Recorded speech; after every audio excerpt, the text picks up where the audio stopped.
Egg అయితే వేసుకున్నాను చూడండి. దోశ అయితే వేసాను, అలాగే ఎగ్ అయితే కొట్టుకుంటున్నాను.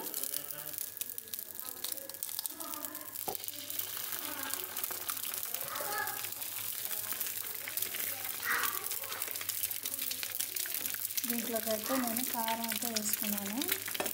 వేరే కారం ఇది మొన్న చూపించాను కదా దోశ కారం, అది కాదు, ఇంకో కారం వేసాను దీనిలో. ఇదేంటంటే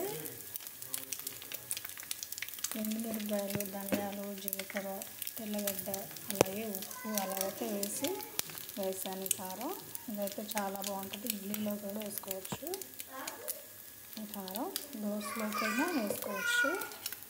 వేడి వేడి ఎగ్ ఆమ్లెట్, అలాగే వేడి వేడి ఇడ్లీలు అయితే చాలా బాగుంటుంది. వేరే చట్నీ అవసరం ఉండదండి. ఇది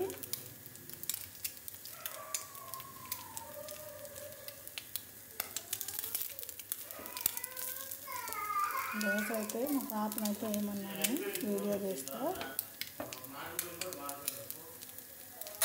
చూడండి ఎలా వేసిందో. ఆయిల్ అయితే వేసాను, నేనైతే చికెన్ ఆయిల్ అయితే తీసుకున్నాను.